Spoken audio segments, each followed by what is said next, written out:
This is the award-winning Lee Pitts Live. Brought to you by the North Law Firm. For car accidents and negligent security cases, call Joe at 239-337-1191.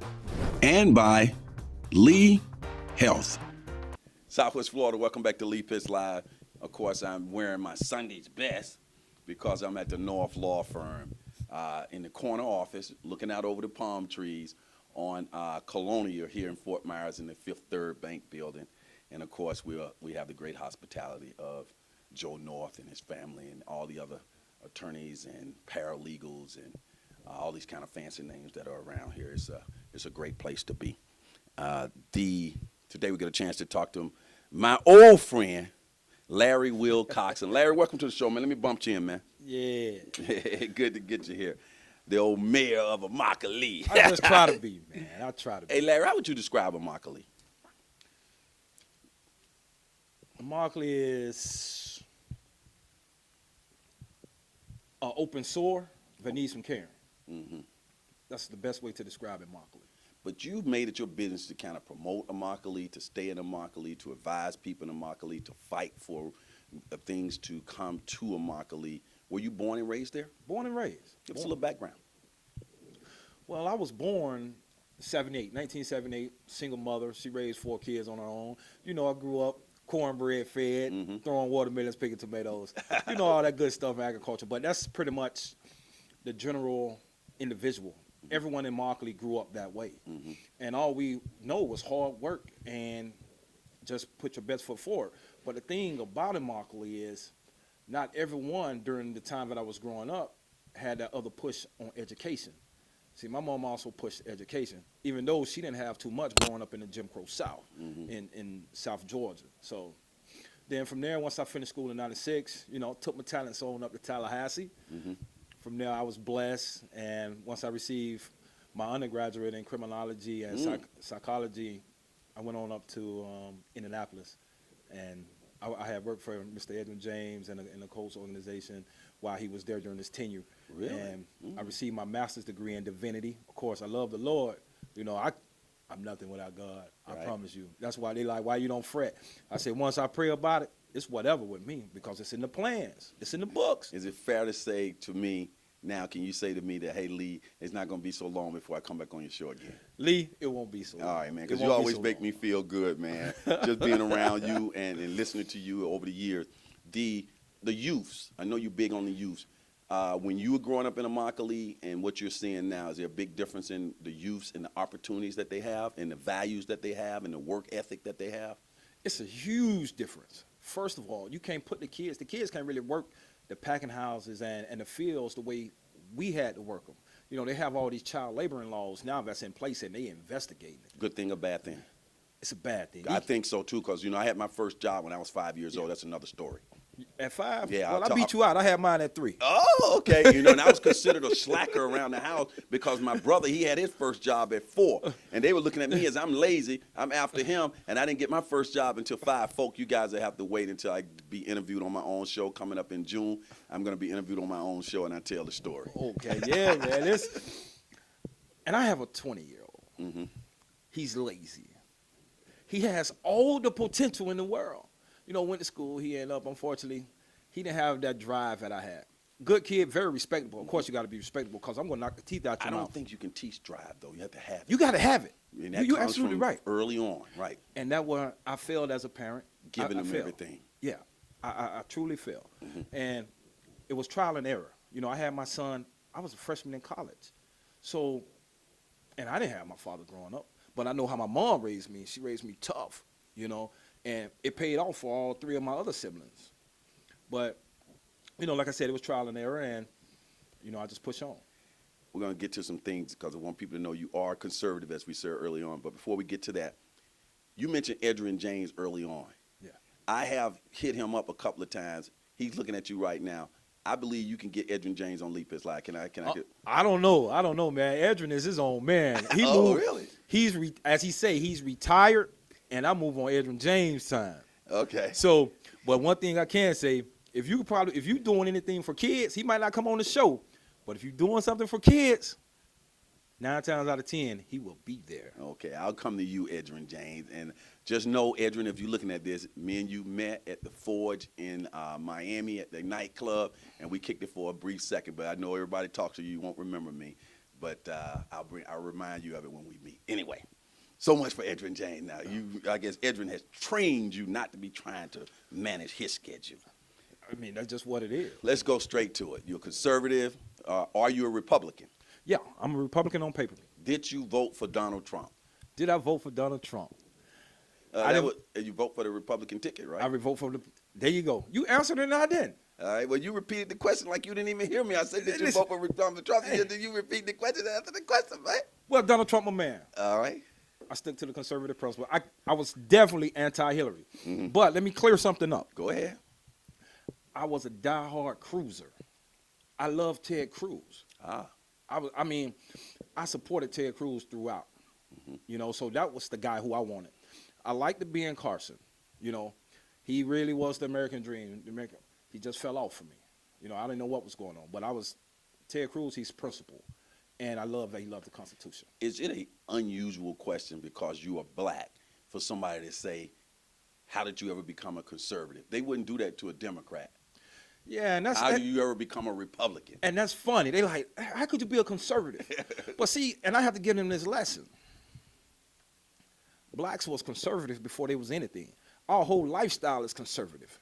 Growing up in the church, the principles that we are taught and what we live by are conservative. Because it wasn't, like you said, you had your first job at 4. Mm-hmm. I had five. Your brother had yours at 4. I was a slacker. I had mine at 3. Mm-hmm. You heard that saying, man don't work, man don't eat around here. So you have to clean up and do everything else. And it was just that the godly principles, that's really where I stood at becoming a conservative and a Republican, more so than a Democrat. I just never believed in type of giving away. My mom she raised us, you have to pull your own weight. Mm-hmm. Don't expect for no one to give you anything. And so being responsible, individual, and I hate the government always snooping in my business. Go get your own business. Just protect us. That's it. Mm-hmm. You don't have to do nothing else. So that's why everything I believe in fell up on the conservative party. Now, I do agree with you on the 100 that black people in general are conservative. Our parents were conservative. Our grandparents who grew up in conservative environment. Our girls were taught to dress conservatively, to conduct yourself in a conservative way, to be self-sufficient and all of those things. What happened? Why are we not as conservative now? Easy. You give a man anything, you can have him forever. If I walk out and give a man just $100, he gonna believe everything I say every time I see him when I give him something. He gonna be my best buddy. He might not even care nothing for me. He might not even like me. He might not even investigate anything what I stand for.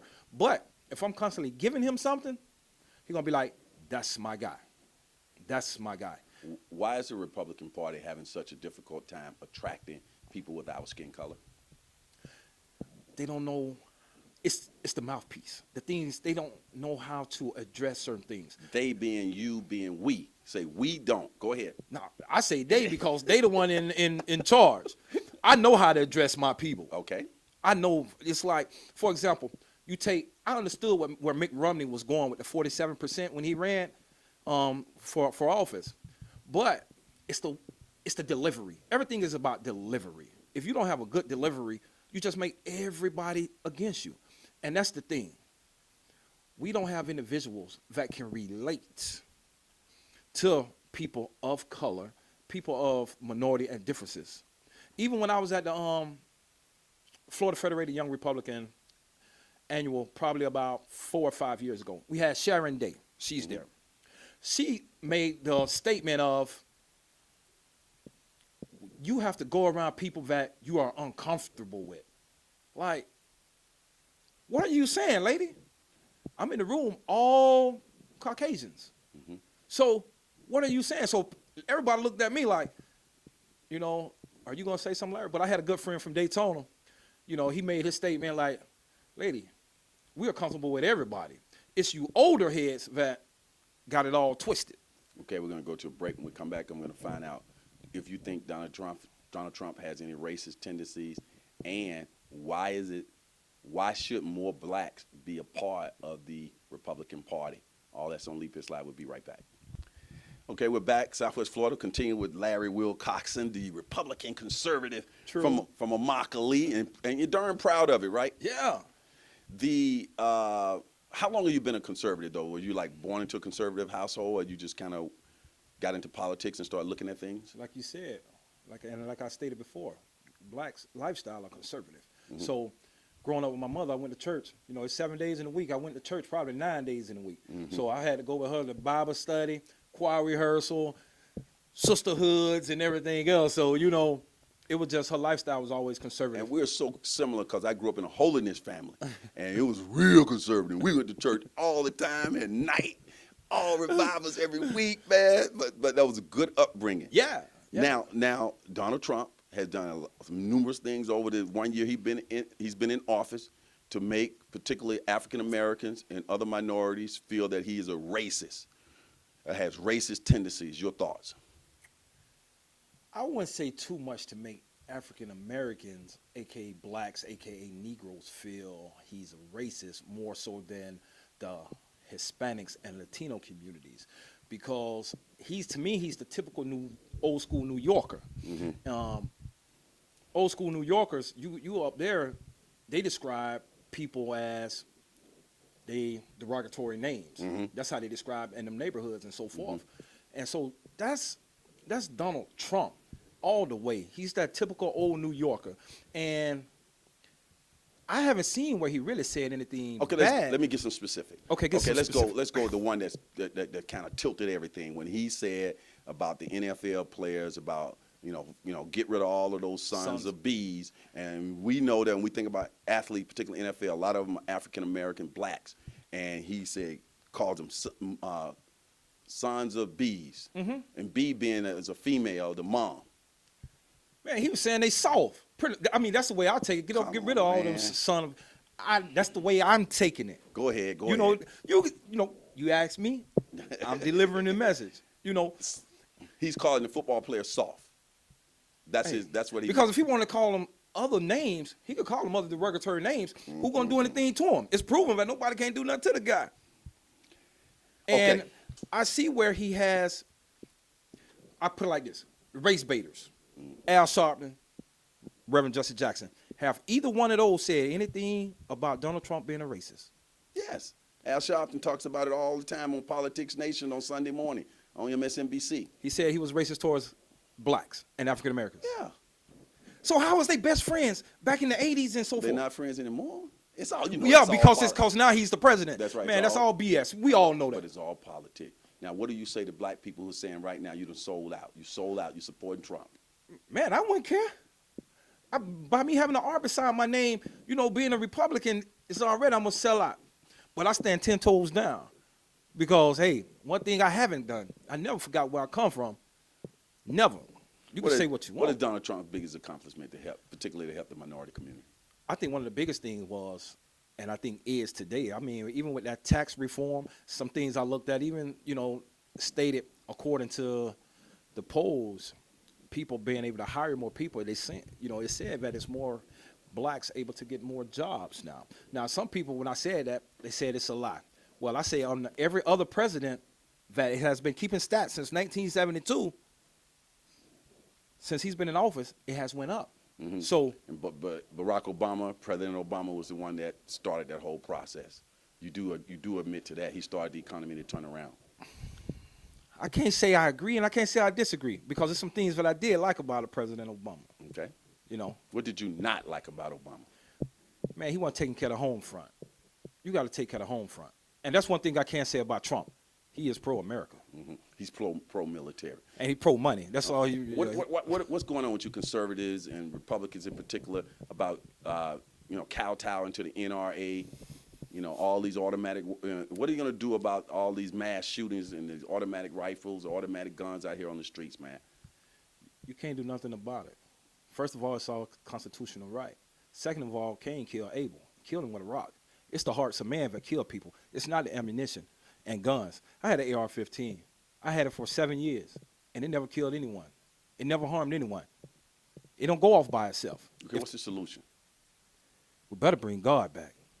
God is obsolete in everywhere.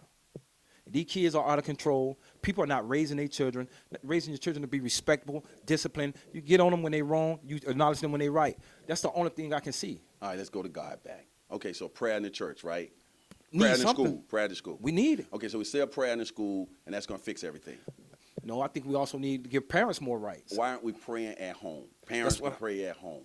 They're not doing it. When I'm out, I don't even see people saying grace. Okay, so we pray at home. That's going to stop all the mass shootings. I'm not saying it's going to stop, but your upbringing. My mom used to have her gun out. I'm a child. All of us. My mom had her gun out. We knew where the gun at, where it was at. Nobody touched that gun. Nobody touched it. But she also said if you touch it, you have something coming. And my mom only spoke once. And, I fear her more than I feared anything. Next time I get you on the show, we're going to dig into that even more. I got a couple more questions to get to before we round up the Okay. This coming midterm elections, and Donald Trump is going to be up for re-election in about 2 more years. What do you think of the opportunities are for the conservatives to keep control? We're in trouble. Why?